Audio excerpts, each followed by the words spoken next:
this year. Major things in our public, they don't know how to coordinate with the police. In my office, I'm ready 24/7 in my office. You come to my office, you'll get me in my office. I'm not in the office, maybe I'm in a meeting in another office. But if you have my number, then we can meet and we can communicate. So we are ready to do our work. You can see most of the army and the other security organs who are armed are scattered within the city, within the public, living together with the public. There are no quarters for the army and the police. And some people are with a gun in their houses.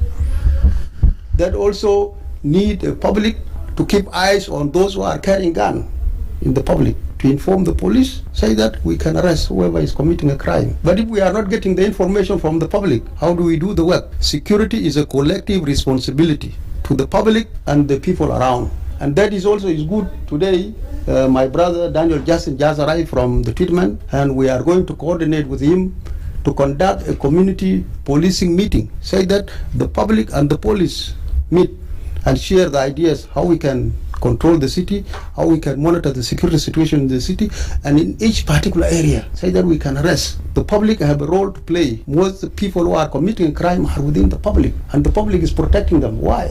Sounds of the Week on iRadio, your eye on South Sudan. Live from Juba, on air and online. This is iRadio News.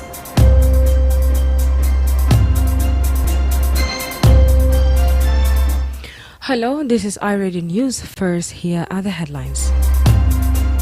The Minister of Labour has raised concern over harassment of its workplace inspectors by security agencies, including the Criminal Investigation Department, CID. The spokesperson of the National Police says the revitalized peace agreement has blocked its recruitment of new officers, making it hard to address the shortage of police personnel in the country. The governor of Bank of South Sudan has called for flexible regulated environment for support of growth of mobile money and microfinance services in the country. This story and more coming to you in this new bulletin with me, Diko De Andrew. Now the news in details. The Minister of Labour has raised concern over harassment of its workplace inspectors by security agencies, including the Criminal Investigation Department, CID. Labour Minister Jamith Hotham-Mai says his harassment is making it difficult for inspectors to enforce labour laws across the country. He told lawmakers on Tuesday that some inspectors have been considered quitting their jobs due to interference from security officers. Now we inspect all these places, but the paradox of the whole situation is that our inspectors are beaten by our CID and security. They don't allow them to enter even some of the places by our own people. Sometimes they will come to me that we don't want to work any longer, but I say we have to be patient. Our own people, harassment. So that's why I said in the report, please use that report well. I said coordination. We are not doing one thing. Minister James also said some foreign nationals, including 10 Chinese, managed bypass work permit rules with the help of security agency. He said despite ministry orders to arrest them, the workers were smuggled out of the country. Political decision can only be improved by another political decision. For us, we have been putting this one on the table. This is the challenge we are facing. Somebody will come. In visa, even if you go to any country, it is written there you are coming for work or for studies or for anything. Now we don't have here in South Sudan. When you ask somebody with the visa, he is a visitor. And then now he will be in the country and then and work. Sometimes we reject people, but who will send them away? Nobody. Because it is not we. Somebody have to send them away. The CID or security, they don't send people out. When we say we don't want them in this country. So we have so many problems. We have a case, a live case. We have 10 Chinese who actually forged the work permit for themselves. It was reported, and we were on the process of arresting them. The same security hours were told that you will be arrested, and they were smuggled out by our own people. Okay. Now, sometimes they don't come to us because when they go, and we told the migration, if there is somebody who is leaving and he doesn't have work permit, don't let them to go. But they pay $50 and they go. So where do we go from here? The minister called for better coordination among government agencies to protect the labor market. In another news, the spokesperson of the National Police says the revitalized peace agreement has blocked the recruitment of new officers, making it hard to address the shortage of police personnel in the country. Major General James Manda Inoka spoke to iRadio in an exclusive interview this morning. He says the peace agreement contained restrictions that stop the recruitment and training of police officers. General Manda says this has caused staffing challenging within the force, making it hard to meet security demands across the country. He said the police force has seen no development due to the recruitment freeze. Sounds of the week on According to the standard, one policeman is responsible for 500 people. So then when you divide the population with the 500, it will give you the number of the police required for the country or for that particular area. The population of South Sudan is less compared to its size, and this is also a challenge. That means the population is scattered around 12 million, as they say, and the small countries are 25 million. Even in countries like Uganda, is over 40 million. That means we have the area is too big. The number of police is based also on the budget. The more the police number is, the bigger the budget. Also, training, continuity of training. Training in the police has been, not only the police, other security organs have been frozen by the peace agreement. It says no more training, recruitment, whatever. It means there is no more development. So now they are not mandated to recruit and train according to the peace agreement. General Manda says solving the issue needs a political decision from the top. Political decision can only be improved by another political decision. For us, we have been putting this one on the table, that this is the challenge we are facing. Like now, you have the criminals are armed more than the security forces. I can tell you. The government cannot arm because they cannot buy arms, the arms embargo. But the criminals go across the country and then they buy the guns in the neighboring countries and then they freely come in, knowing very well that the security forces are weak. That is another big challenge. South Sudan police continue to face other challenges such as lack of mobility, equipment, resources, and infrastructure. The governor of Bank of South Sudan has called for a flexible regulated environment to support the growth of mobile money and microfinance service in the country. Dr. Addis Ababa made the remarks on Thursday during a policy dissemination workshop on financial inclusion and market development in Juba. He said strict rules have slowed down the development of financial services, including mobile money. Dr. Ababa said salary accounts are important for promoting financial inclusion. He explained that some banks already offer consumer loans linked to people's salary. He believes if all salaries are paid through bank accounts, more people will be able to access financial services and plan for their future financial. The microfinance environment in South Sudan is not encouraging, conducive enough because of rules and regulations. Then we should allow it to develop itself.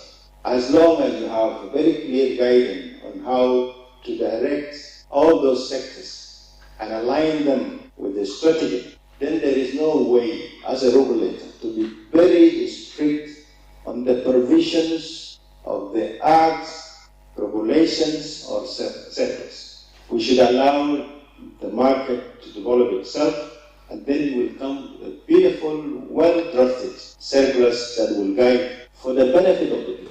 Because all our businessmen and women, all the innovators, when they see an opportunity, they will grab it because they see that opportunity. We might not see, as the regulators, to design our own South Sudanese model of financial inclusion. Dr. Addis also said financial inclusion is shared responsibility. He urged the government to support policies and build infrastructure to help expand access to financial services. He also called for collaboration between telecom companies, banks, and other partners to provide affordable services and extend agent network to the rural areas. You go to some of the banks who are used to offering what they call a consumer loan. It's a loan that is related to your salary, as your salary regularly come through the accounts. And that's why we want to push all the salaries to account, so that people start enjoying all those services and plan for your financial development. Again, financial inclusion is not just a responsibility of central bank. It's a collective responsibility of all of us. It requires the government commitment when it comes to policy and infrastructure development. Would require the telecoms and financial sector innovators to come up with affordable services and widen the agents network, not only in Juba or in a big town, but deep in the rural areas. We'll also require the government partners support in terms of technical assistance, but most importantly, the public awareness. Together, we can build a resilient, inclusive, and modern financial system.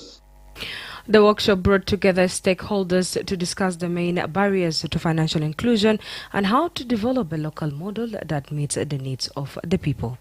You're still tuned in to iRadio News at 1. The government of Warrap State has announced an immediate ban on traditional fatting competition after 2 men died while taking part of the practice this month.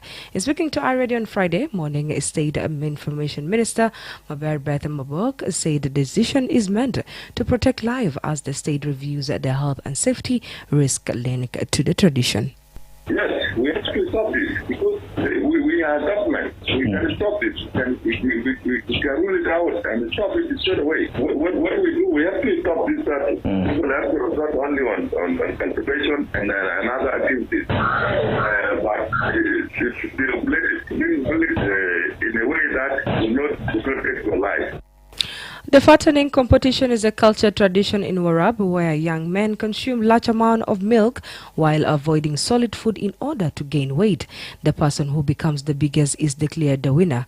On Thursday, Bakwal Agor died while taking part of the fattening season at Majok Tong Kettle Kam.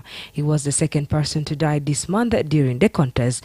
On 20th of August, Mayol Deng, 28, also died from stomach complication in a similar competition at Ayog Kettle Kam in Gogrial East County. He was later declared the winner. The 2 deaths have sparked debate across social media and among civil society members. Edmund Yakane, Executive Director of SEPO, called the governors of Warrap and Lake State to take urgent action. I would like to take this opportunity on a serious note to amplify my voice loudly to the attention of His Excellency Governor of Warrap State, His Excellency Governor of Lake State, for an immediate action. I know there was a game called fattening. It's a game where individuals have to be fat as possible as a sign of a competition, which is part of our tradition and cultures among our communities of Warrap and Lake State. But now we have seen this game of fattening among our communities is claiming lives of individuals who are involved in this game. We are losing lives of people. People are dying because there's a need to revise these traditional practices. It is becoming harmful. It is killing people. In another news as well, the South Sudan National Bureau Standard has expelled 3 trucks carrying contaminated maize flour at Numule border point. In a statement issued this morning, the agency said the trucks were on their way to Juba when they were incorporated and stated it said laboratory tests confirmed the maize flour had exflation levels beyond the acceptable limit, making it unsafe for human consumption. Alphason are a group of toxins produced by certain fungi. They are commonly found on crops like maize, peanuts, and cottonseed. According to the U.S. Food and Drug Authority, they are linked to liver cancer. The Bureau said that the 3 trucks were returned to their country of origin. It's also promised to continue protecting public health, ensuring a product meet national safety standard. This is not the first time the agency has expelled trucks carrying unsafe food. On August 17th, the Bureau returned 2 trucks loaded with maize flour and maize grains after tests showed heavy levels of the toxin. In April, 8 trucks carrying food items were also rejected and returned after laboratory tests confirmed they were unfit for human consumption due to high levels of the toxin. And lastly, the Minister of Youth and Sports says community tournaments will no longer be played in Juba starting next year due to repeated violence by fans. The decision came after a recent incident of violent attacking during tournaments organized by various communities in Juba. He said the ongoing peace tournament in the capital will continue until it's completed, but no similar events will be allowed again in Juba after this year. Dr. Akech said the government has agreed that the state with governors that future peace tournament will instead be held in the state. He made the statement during a meeting with the newly elected leadership of the South Sudan Football Federation in Juba. In Juba, reflecting the growing need of the young people in Juba, community tournaments are aimed at building peace, and therefore they must at any time be played within the aims of peace building. We have resolved with the state governors that the state tournaments that will be played in the future will have to be played in the states. The governors, the respective governors will make those requests so that we put in place necessary arrangements to make sure that there is peace and unity. The ongoing tournaments will continue until they complete. They will not be interrupted. This is to allow what they started to complete. Dr. Akech also pledged the Minister support for football development in South Sudan and called for more cooperation between clubs, officials and government institutions. Following a violent incident at Bulug Playground where fans attacked referees during a match between Tonj North and Awarial, the South Football Federation Referees Department banned its international and national referees from officiating community tournaments in Juba. The federation says referees must never be subjected to violence or intimidation as they're responsible for enforcing the rules of the game. With that being, we came to an end with the local news. Now to the international news with my colleague Nyimot Port. Good afternoon. Let's have a look at the stories making headlines from the international scene. 7 migrants deported from the U.S. have arrived in Rwanda, the first of 250 expected to be taken in by the African state under a deal reached with President Donald Trump's administration. The first group of 7 vetted migrants arrived in Rwanda in mid-August. Rwandan government spokesperson Yolande Makolo said.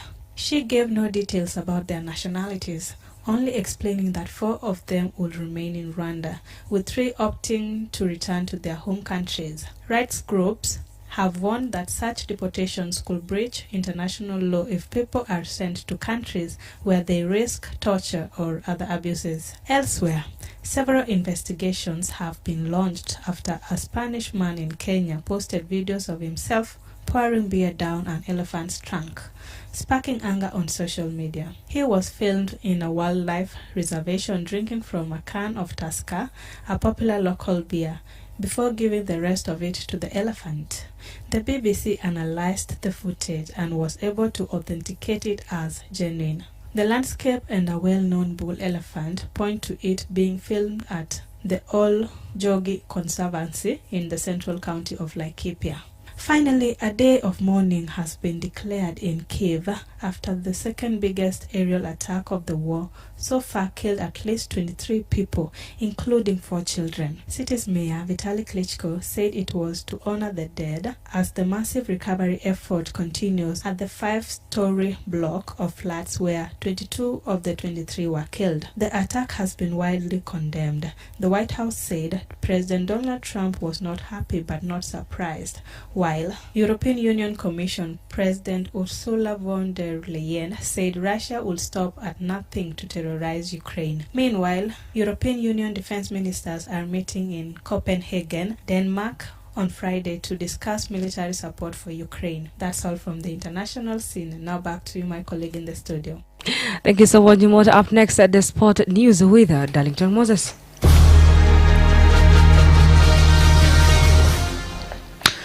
Thanks so much, Dico D'Andrew. And the world of sport, Jose Mourinho has left his role as financial boss after just over a year. The Portuguese departure comes 2 days after the Turkish club were eliminated from the Champions League playoffs by Benfica.